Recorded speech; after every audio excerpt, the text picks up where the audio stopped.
Hey guys, welcome back to Uprooted. My name is Vanessa Eli. And I'm Anitra Alexander. In our last episode, we talked through unlearn in our series that we're in called the Root Uprooted. It's our intention in this series to examine the three fundamental components of Uprooted, which are unpack, unlearn, and uproot. So in this episode, we will talk thoroughly about the process of uprooting, along with the personal testimony of our own experiences in the process of uprooting. So to review, the word uproot is a verb. Again, these are all action words, but this means to pull something out of the ground. So this means to take out, to uproot it. So this is the final action, the final transformation that we're talking about with our podcast. So yeah. So in this episode, we're going to be actually talking about our root, which could be multiple roots for many different people. So I want to just make that disclosure in the beginning that although Anitra and I talk about this thing that really was what kept us back from abiding and living in God's will for our lives and in the identity that God gave us, there might be people who have multiple fruits that they need to uproot so that their soil can be cultivated and so that they can flourish the way God designed them as. So we are going to connect it all together in this episode, what we unpacked, what we unlearned, and what we have been uprooting in our lives thus far, to talk about how we ultimately got revealed what our root was. But yeah, we'll talk through it all today. So Anitra, Oh no. let's start with you. Share your story. Talk about where you are right now and how did you come to discover what your root was? Oh boy. Okay, so I'll start where I kind of left off the last episode. So if you haven't listened, it was kind of long, but that episode was really, really good. And we kind of started peeling back the layers to our own personal testimonies. And so very recently, actually, because I literally just started therapy. But very recently, I started to notice, like within some of my friendships, that there was this tension going on, and I didn't really understand it at first. And it really took me taking some time to sit down and reflect. I started journaling again. Because I really gotten to this point where I literally made up my mind. I was like, I'm just tired. I love my friends to death, but I am tired of them dumping their stuff on me. I'm tired of dealing with other people's stuff. Like, I have a life, I have things going on in my life. And I'm just out here trying to make it. I'm out here trying to function, like that one song says to everybody. Anyways. But it really took me sitting down and being honest with myself. And as I started reflecting, I started seeing these patterns. And mind you, I've been in South Carolina since the end of July 2019. And when I got here, things started to really change. And not only like physically in terms of where I was and what I was doing, but who I was showing up as. And so I started noticing these little things. I was shrinking myself. I would go into a classroom, and this is obviously not to toot my own horn, but I feel like I'm pretty intelligent. I didn't get to Clemson by accident by any means. And I've always been really passionate about school, etc. And so I know that, there's been signs over my life that I'm an intelligent girl. I came to Clemson. I've been making 4.0 every semester. And yet and still, despite these signs, I would find myself shrinking myself. I didn't want to speak up in class. I wasn't fully engaging with other people that I was meeting here, that I knew in a sense, and I felt that God crossed my path with intentionally, because they were meant to kind of shift me on, along in my journey. But I started noticing all of these things that were not like me, and they weren't they didn't reflect the woman that I know that God made me to be. And when all of the racial tension in the United States erupted in 2020, I kind of got, honestly, in a super depressed state. And I withdrew from a lot of people. I stayed in my room. I didn't want to, like, engage with people and like go out, yada yada. And so for an extended period of time throughout 2020, I was engaging really closely with a select group of friends. And it was with these same group of friends that I found myself starting to get really frustrated. And I was just like, what is going on? I notice all these things. I'm acting different. I'm getting really frustrated. What's happening? And in my reflection, I started realizing over several friendships that had recently ended in recent times that were, it was something that I initiated, like the ending of these relationships. But in every single one of these relationships, the very same thing happened. And it kept getting to this point where I was just like, I'm tired. I don't want to do this anymore. But with one of these particular friendships, I knew that this is a divine friendship, first and foremost. Secondly, I also knew that I didn't want to keep going through the same pattern of getting in these friendships. The friendships have the potential to be great. Then it gets to this point where all of a sudden I'm feeling overwhelmed by people dumping or whatever the case may be. And then I'll be like, you know what, chunk in the deuce. Because obviously there's a lesson in this that I have not learned. And that's how I approach the situation, is that there is a lesson in this. This keeps happening for a reason. There's a lesson in this that I haven't learned. So the more that I reflected on those friendships and how I was showing up in the friendship. So previously I had always looked at them and what they were doing and how they were engaging in the friendship. I never looked at me and what I was doing and how I was showing up in the friendship. And when I started doing that, I noticed that I had positioned myself in a way that instead of growing alongside my friends, I had positioned myself in which I was walking in front of my friends and grabbing their hand and trying to pull them where I thought that they should go. Yeah. And that was when I was just like, this ain't right. I was like, this is not, I don't feel like this is the dynamic that friendships should be. And so that made me reflect even more. And at some point, you and I even engaged in conversations when we were preparing for this episode, but we didn't know it was going to be this episode. Like it kind of happened a while back, but we were asking each other some really deep questions.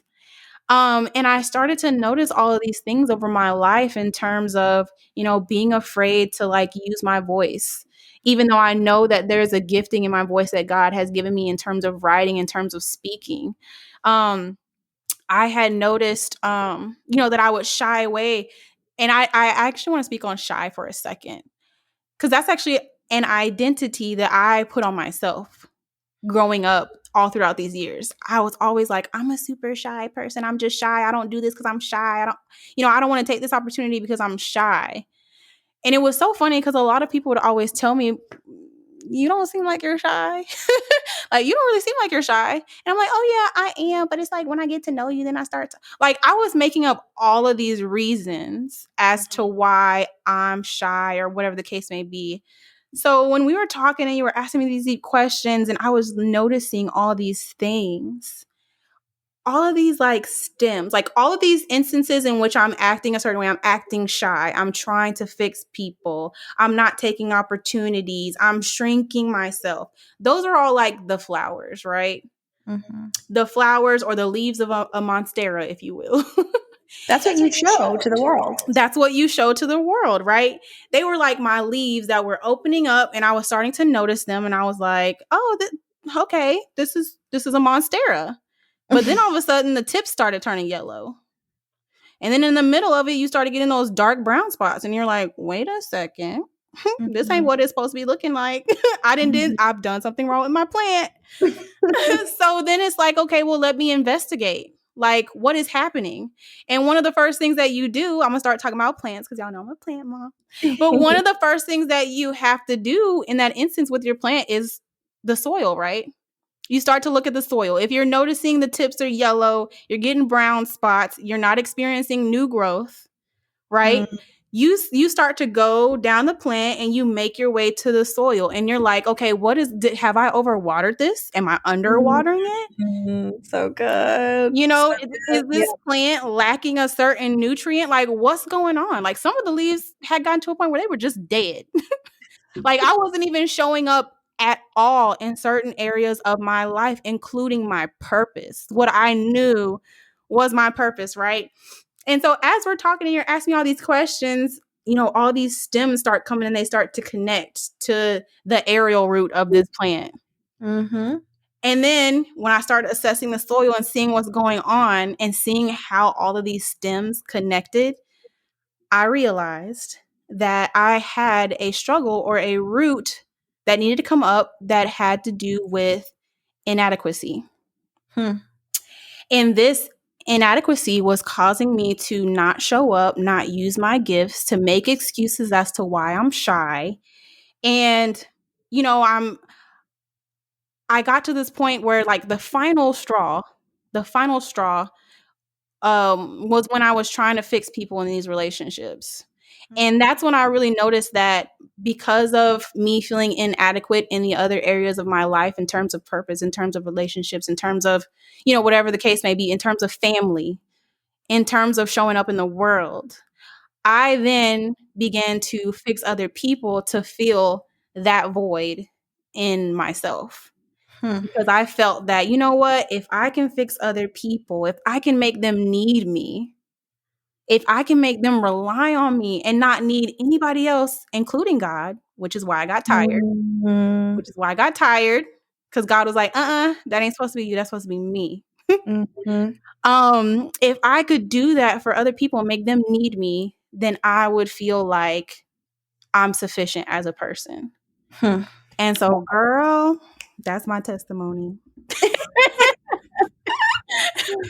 That is so good. That is so good.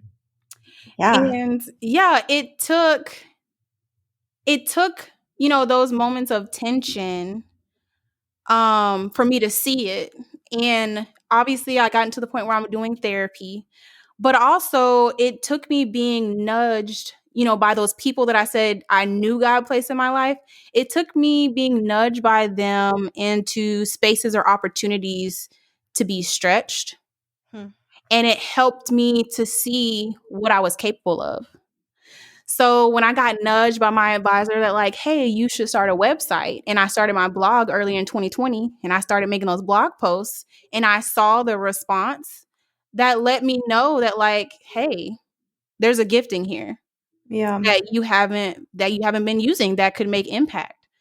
And then just exploring and operating in my gifts and who I know that God has called me to be, I also saw how it positively impacted the people around me, but in an authentic way. It wasn't me having to force myself onto people or trying to fix people. When I started operating in who I know that I am, it just impacted people authentically, not in a forced way. And Mm-hmm. so that's kind of helped to encourage me to stay on this track of like, okay, we got to we got to prune my plant. We got to cut off the dead leaves, the ones that are yellow and taking up energy that could be used in other areas. We got to prune them in order for me to start experiencing new growth and, you know, functioning the way that I should be. Mm-hmm. That's so Jesus. good. So good. What So about you? good. Yeah. Put it out there, sis. Yeah. That's so good. I think seeing that, even like whenever you're sharing about getting that process of getting to the root and how like there are some things that came up at first and you were examining what was happening on the outside, then you had to go deeper to be like, what is actually going on? Because sometimes we can present ourselves in spaces and we're confused about why we're presenting ourselves in spaces Right. that way. And it's like, I just think that's so like, it's such a story of grace Mm-hmm. because God meets us there. Girl. For me, grace Grace is a huge word. I actually have it tattooed on my arm. Amazing Grace. I get very emotional anytime, whether a child sings that song or a grown adult sings that song. I get super emotional because I feel like so much of my root and ways that God has shown up despite my root have been only because of grace and unmerited. It does not matter what we do or how we show up, God will still show up because he loves us so much.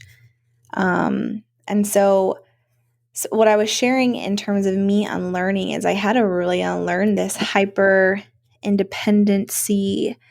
I also had to unlearn some of those societal constructs that enabled that thought pattern and that identity to take root.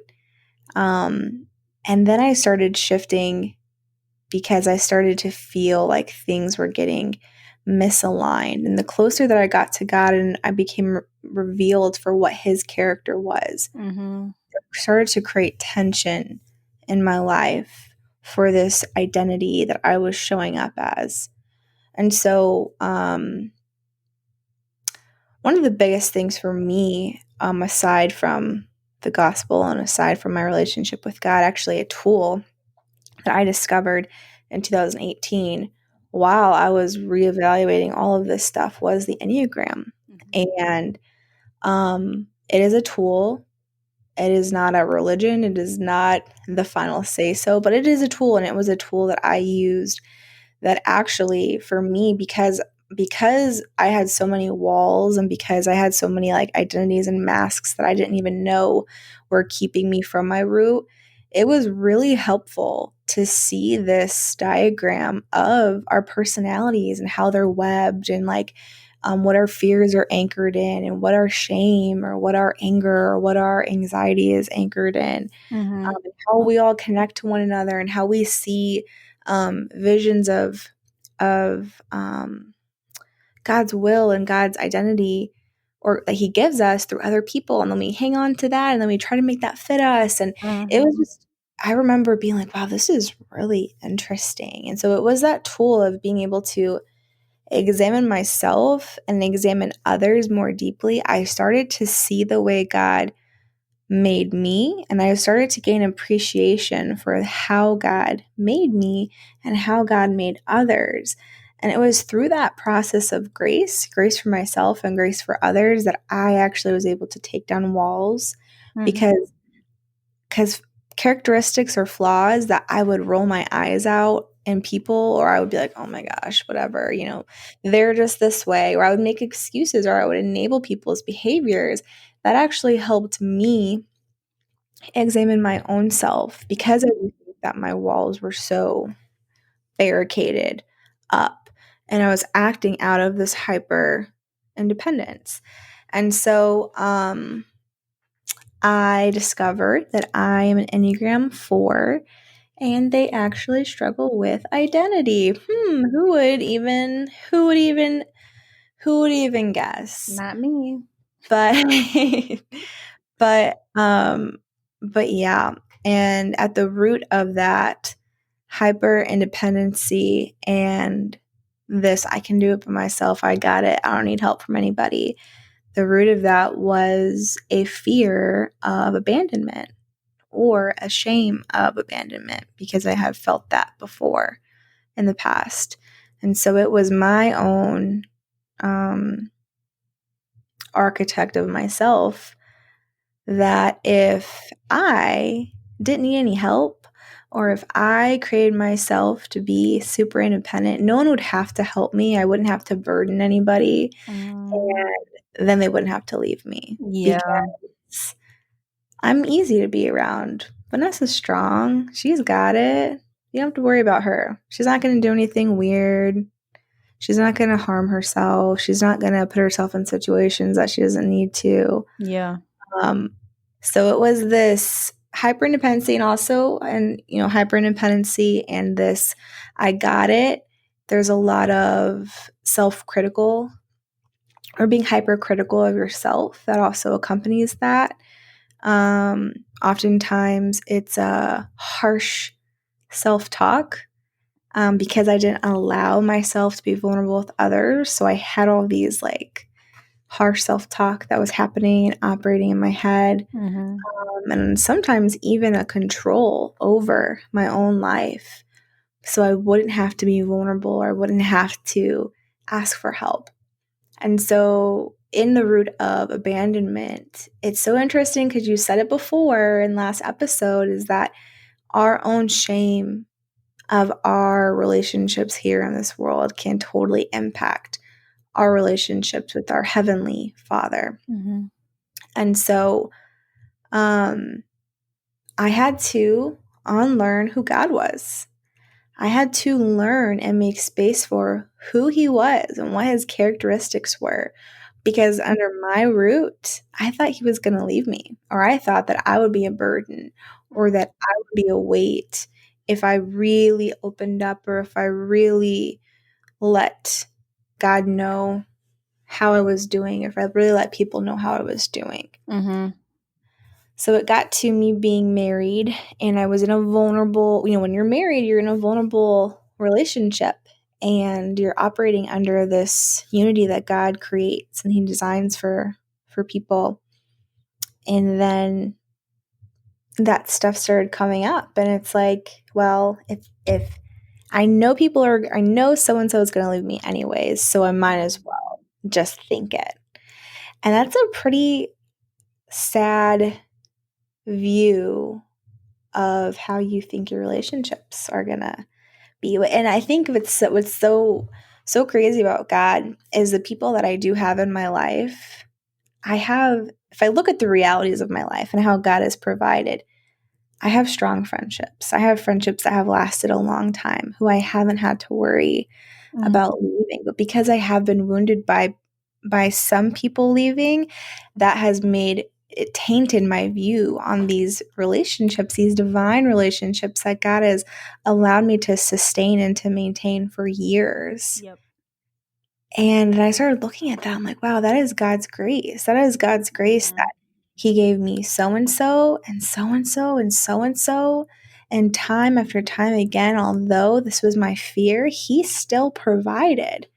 And He was able to show me little examples through people and through circumstances of He won't leave.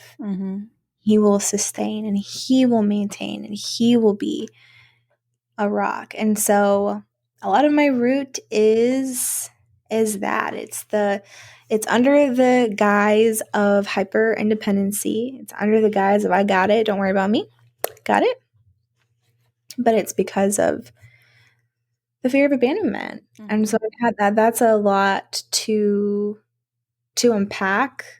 I think it was a lot to unpack at first because it affected how I view God. And I was like, wow, I didn't even know.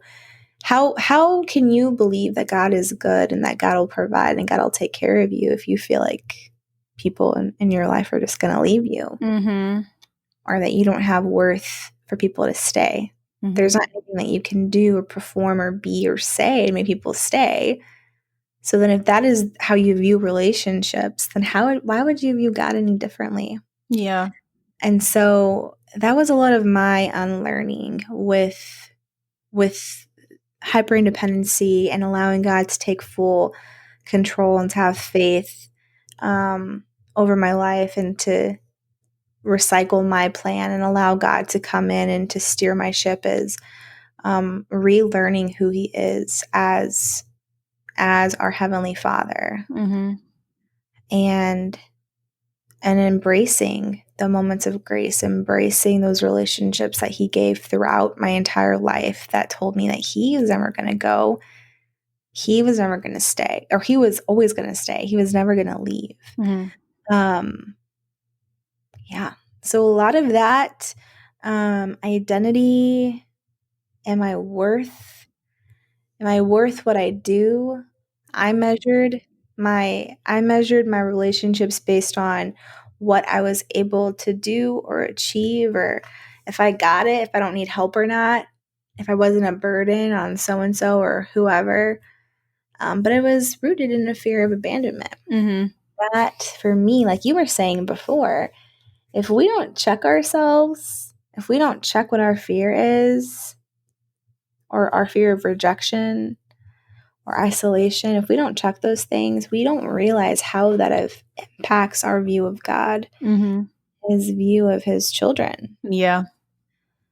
And yeah, it's heavy and it's deep, and sometimes we don't realize how much it impacts our day-to-day life. Mm-hmm.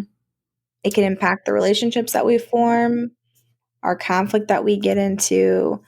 It can affect what burdens we take on, Mm-hmm. what we say yes or no to, what jobs we take, how we show up in our jobs. Mm-hmm. Yeah. It's so crazy how like our roots are different, but there is some overlap. So you mentioned just shortly ago about, the things that you found value in and things like that. And it made me think of me and how I found my value as a person, as a woman, and my adequacy in fixing other people. And I love that you mentioned the Enneagram, because my roots is very much rooted in my Enneagram 2-ness. I'm an Enneagram 2, doing 1. um, so yeah, I think that I think that it's funny that you mentioned, or it's great that you mentioned the Enneagram 2, because that is a great tool that people can use to help them in the unpacking and the unlearning and uprooting process. And so that's kind of what I want to switch gears to right now. Obviously, you could tell through our testimonies that this was a process, as we say every single episode. We've had to go through some back and forth, some digging, some assessing of the soil, some rewatering, replanting, uprooting, putting in more seeds, etc. So how do we continue throughout this process of uprooting? How do we get to that point where we finally get to the root of things in order for us to make space for God, or to be rooted in God? And so there's a couple of things that I want to talk about in terms of uprooting. When you are going through this process, as I just said, you will have to unpack, you will have to unlearn, and you will have to unpack again. There have been many times throughout my journey in which I thought that I finally got to the root. I finally got to the root.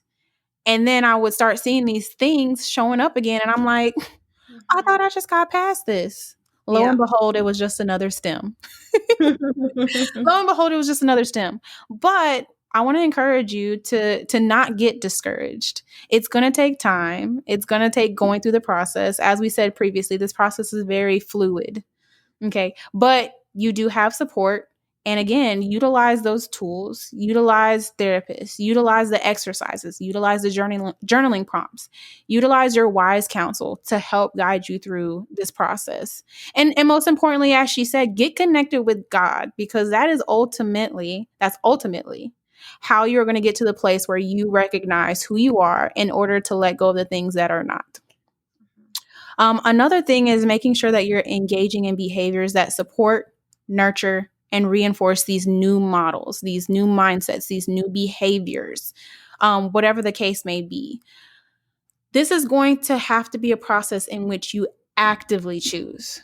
So every single one of these words that we mentioned are verbs, and that requires action. You're not going to be able to decide one day and then the next day do things that go exactly the opposite or go against this new behavior that you're trying to take on. It is going to happen, and it is natural for us to want to resort back to the things that make us comfortable, to want to resort back to these behaviors. And you should be mindful of having grace towards yourself in the process, because it will happen. But you also have to understand that this is something that you're going to have to actively choose to engage in every single day. And then again, surrounding yourself with a wise counsel who will not only support you and affirm you, but who will also challenge these negative fixed behaviors in you. And I cannot stress that enough. As I mentioned, I think it was last episode, sometimes people have your best interest at heart, but there can be people who will, in the same instance, unknowingly applaud or encourage negative things within you because they may not know, what your root is. They may Yes. not know the negative behaviors or the mindsets that you engage in. They only see the outside, which according to culture standards is good. Yeah. But at the same time, it could be negatively impacting you, um, and causing you to not be fully the person that God called you to be. Yeah. Consistency is going to be key. And so, just again, like I mentioned in the last episode, they always say it takes 21 days to develop a new habit, a new mindset. In some instances, when you're talking about pain, trauma, mistrust, it could take even longer. It could take years. I'm going to be transparent with you. But the fact of the matter is, alongside community, alongside actively choosing, alongside God, it can happen, but you're going to have to be consistent. And this process could require, for some people, what is called cognitive restructuring. So, this is actually a psychological term, and it's often used in CBT therapy. So, for those who are unfamiliar, that is cognitive behavioral therapy. That is one of the most well known, one of the most taught techniques in therapy. And this is based on the principle of cognitive mediation, which says that how we feel emotionally is not the result of what happened to us, but instead it's the result of how we think about what happens to us. So this means that we can change the way we feel by changing the way we think about what has happened to us. So in my example, when I talked about my friends and how I was so tired of all of them dumping their stuff on me, et cetera, it wasn't until I stopped looking at the situation based on all the things that they did and I reversed the situation, or I looked at it from another perspective of my role that I played in that. And this exact example is not going to work for everyone. There are some instances in which things have been done to you that were out of your control, that you did not ask for, etc. But this is just an example using my own personal testimony. And there are some practical steps that everyone can use in this process of cognitive restructuring that will work for your specific example. So the step one in this process is hitting the pause button. So there's so many instances that have happened to us, so many experiences in which we have, these strong negative emotional reactions to something. Especially if it's in response to something that has been done, it feels like it's been done against you. So our typical way of responding to these negative feelings is to act on instinct. So when we feel angry, we might automatically lash out. When we feel anxious, we may withdraw or hide from people. When we feel sad, we may do things unconsciously like resorting to alcohol. Um, and it's important for us to hit the pause button in order for us to assess, what exactly are these feelings? Why exactly am I responding in this way? When we can inhibit our instinctive response to negative feelings and approach it with an attitude of instead curiosity, our chances of being able to manage that situation intelligently in a logical way, that increases. Yeah. And so step two is identifying what exactly is the trigger. Most of the time, there's some kind of triggering event that happens in our external environment. So for me, it's me going into class and realizing, okay, I'm not speaking up, I'm not being my outspoken self. This is a trigger. And so you remember in elementary school when we would write or do an argument or whatever, it was like an English class, and they were like, make sure you name the who, what, when, where, and why. These are not just questions that were for English class. Yeah. To help you identify a triggering event in a given situation, these are questions that you ask yourself. The who, the what, the when, the where. Who is present at the time that I got upset? What Yeah. exactly happened? When did I first start feeling upset? Where did all of this occur? Notice the trigger, identify the context to your triggers, and then notice your automatic thoughts. These are our default, or like our initial interpretations of what happens to us. And these are almost always going to be spontaneous. So something that we don't even initiate, it's just an automatic response. And we all tend to have these automatic thoughts, behaviors, emotions, responses. Some of them are trauma responses that just naturally happen in your body. And most of the time we either don't notice them at all, or we're vaguely aware of them. But when it comes to this process of cognitive restructuring, it's important to build the habit of becoming more aware of these things happening and examining them very closely. Step 4 is identifying your emotional reaction and noting how intense it is. Emotions are generated from our, again, mental interpretations of things that happen. And the type of intensity of emotion that we experience, depending on the situation, is almost entirely dependent on the type of thinking that we're engaging in. So I think last episode in our exercise, we were asking, what is your self-talk? Like Vanessa was talking about in her testimony, her self-talk to herself about her root, about her situation, about the stems. What is that? And take note of how intense that feeling is. Mm-hmm. And then when you start to take note of this, start to generate those alternative thoughts. So this is just like in our last example where we told you for every negative thing, come up with a positive thing or come up with an alternative thing. If possible, when you're doing this exercise, try to generate at least 2 or 3 alternative thoughts for each overly negative or automatic thought that you have regarding whatever your stem is. And then you want to go through step 6, re-rating the intensity of your emotional response. This final step is crucial in noticing and feeling the relief from your negative emotion or thought or behavior. Noticing like the decreasing is an important, what's the word? Reinforcer of the new habit that you're trying to add into your process or into cognitive restructuring.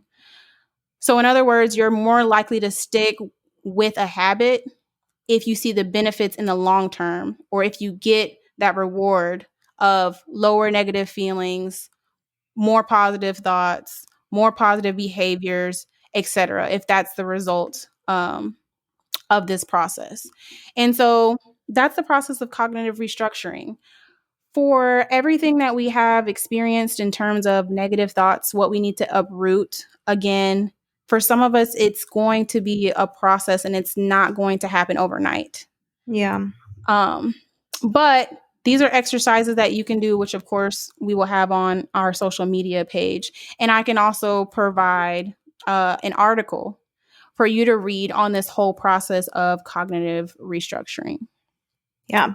So from a spiritual standpoint, Vanessa, what do you have for us for uprooting? Yeah. And so I think the biggest thing is I wanted to encourage you. So I think we talk a lot, whether you are a Christian or have been a Christian before in the past or practice some type of religion, or maybe you're not religious at all. But you oftentimes hear that we want to impact eternity and that the life that we're living here and right now is not, it doesn't matter the struggles we go through right now because we have heaven to look forward to. And I wanted to challenge you on that. I wanted to challenge you in that when you look at the text deeper and you come to understand what God's call, what Christ's call was for him to be here, it was to bring heaven on earth as it is in heaven. Mm-hmm. Kingdom come. We have a responsibility and identity as Christians to live out kingdom, to do kingdom living. And operating out of, like for me, for example, operating out of a fear that everyone was going to abandon me, or that I was going to have to be on my own, or I had to always be operating out of survival mode. There's nothing eternal about that, because I become hyper independent. I withdraw from people. Decisions that I make impact myself to create this fortress or this barrier around me, but they can't impact others. I actually wall out others. I don't allow them or invite them in because I think they're just going to leave me, or they're just going to hurt me on a more of a minor level. And so I wanted to encourage you that the decisions that we make now impact eternity. And when I say that, I mean that God calls us to have a life that isn't just supposed to operate from year that you were born to the year that you die, but that we're operating out of a legacy and out of this an eternal mindset that invites others to partake in kingdom living, to partake in the image and the life that God made them as, so that they can create a life that is eternal, that is able to impact both heaven and earth. In fact, bringing heaven down to earth. And so the decisions that we make now impact eternity, because we're creating minor and major legacies with the life that we live. If you think about your grandparents, or you think about their parents or their parents, what is the impact that they created on your family, in their community, in their world? Are you having to work through generational trauma in your own family because of things that maybe your grandparents or their parents could have worked through or healed or asked God's redemption on? That's a hard question, and it's an uncomfortable question. And I want to encourage you to also meet that with grace, because we can't expect people to be perfect, but perfection's not the standard. We're talking about progressing. We're talking about leaving something for future generations that's better than the last. And it's not just handing them over mess or handing them over unresolved hurt, but it's saying, hey, I worked a little on this. Can you help me? Can you expand on this? Can you go further, so that we can impact the kingdom of heaven and make eternal impacts? So I just wanted to encourage you. 2 Corinthians 4:18 says that we fix our eyes not what is seen, but what is unseen. Because what is seen is temporary and what is unseen is eternal. This unseen work that we're doing, we don't show out or show up with our hurt and our trauma in our everyday life. But that unseen is eternal.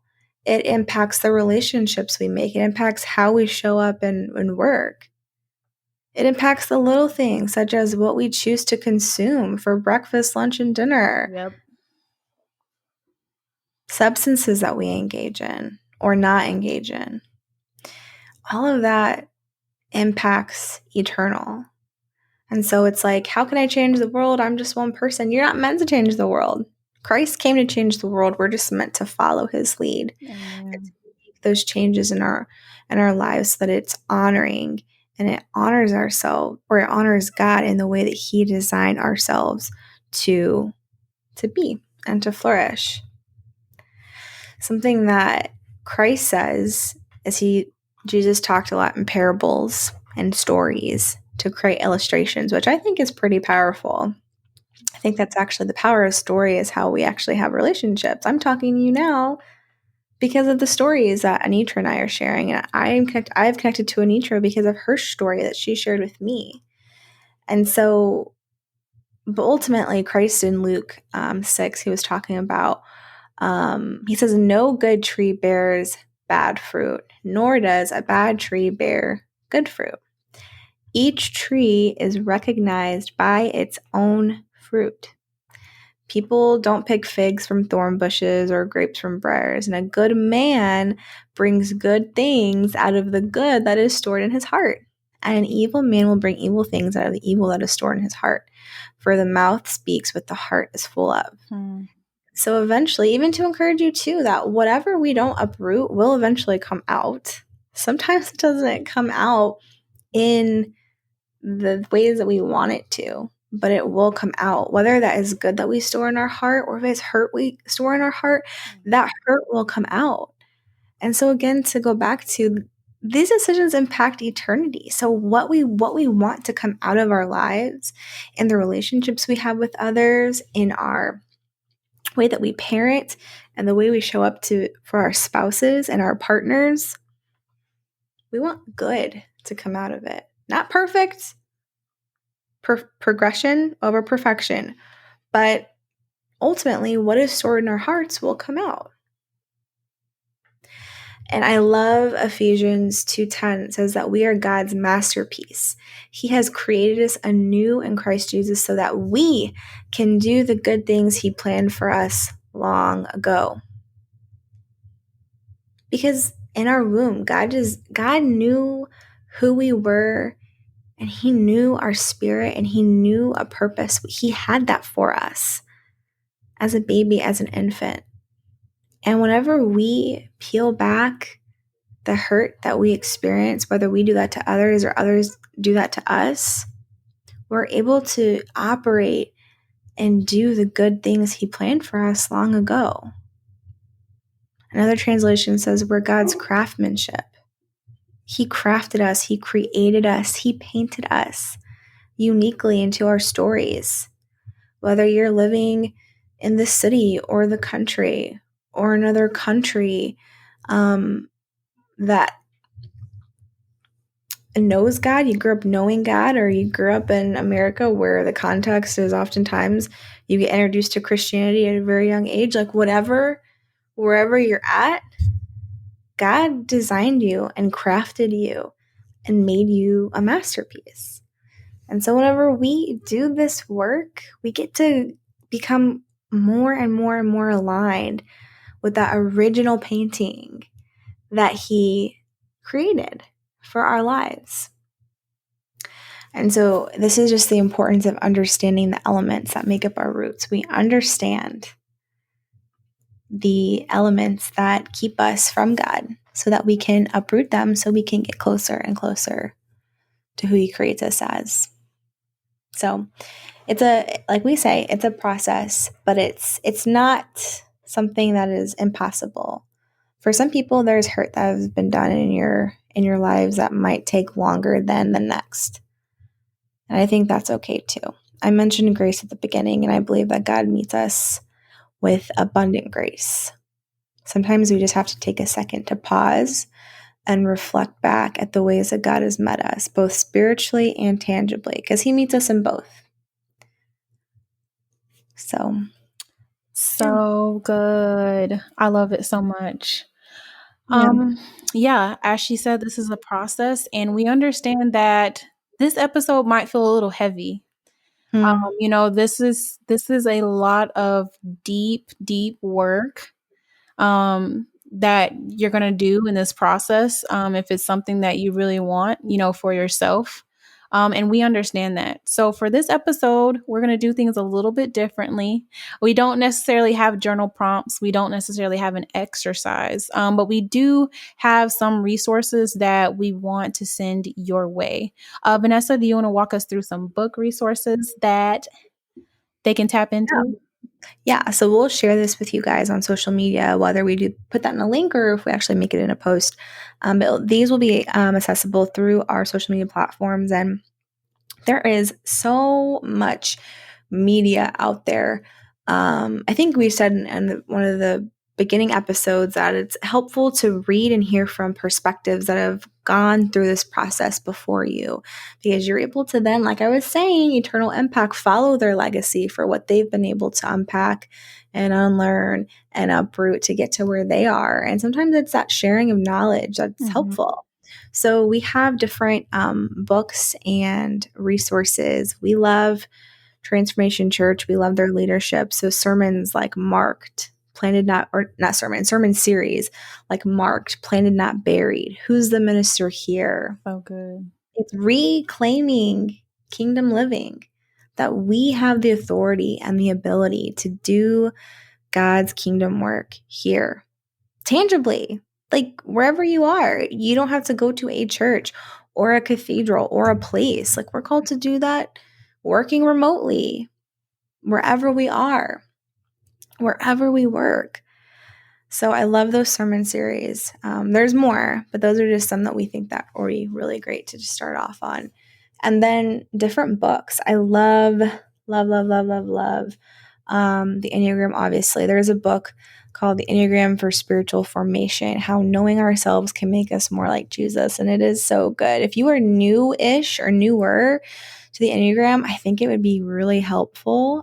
Whenever I got introduced to the Enneagram, this was not out yet, but I think this would have been like, oh my God, this is amazing. I think if I read this in the very beginning of my own discovery of it, it would have been awesome. So that is a great book.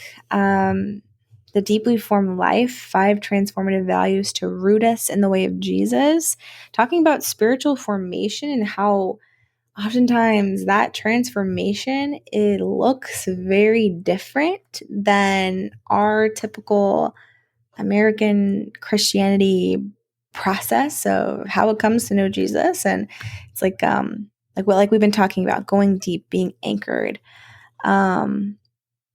Yeah, we'll put more. There's a handful of books and sermon series, but we'll add those to different resource links so you guys can examine them. But really, ultimately, these are just books and media that connects you to encourage you on kingdom living, which is AKA living freely, living fully, living abundantly in the life that God has designed for you. So good. Well, we want to thank you guys for listening or for watching. If you're on YouTube, again, we're going to get those resources up for you guys on our social media platform. There's a couple of additional books and even some devotionals in the Bible app that connect with some of these books, that go along with some books, or just in general, I think are great in terms of helping you to go through the process or encouraging you through uprooting so that you can be all that God called you to be. So we might make a Google Doc or something and just compile a good list for you guys to be able to access. But again, stay tuned. We upload every Monday at 11 a.m. Central Standard Time. We cannot wait to start our new series with you guys. But it's going to be available, and all episodes are available on Spotify, Apple Podcasts. Follow us on social media, Instagram. Leave some comments. Like, I'm curious to know what you guys think we're going to talk about in the next series, what you want us to talk about. We might do some quizzes or something on the gram so that we can get y'all's input. Because again, we're walking alongside you guys in this journey. So we really want to know, what you guys are interested in. But again, follow us on social media, subscribe, like, comment, and don't forget to share. Go through this process with your tribe, with your wise counsel, with your family, or whoever. But thank you guys for tuning in.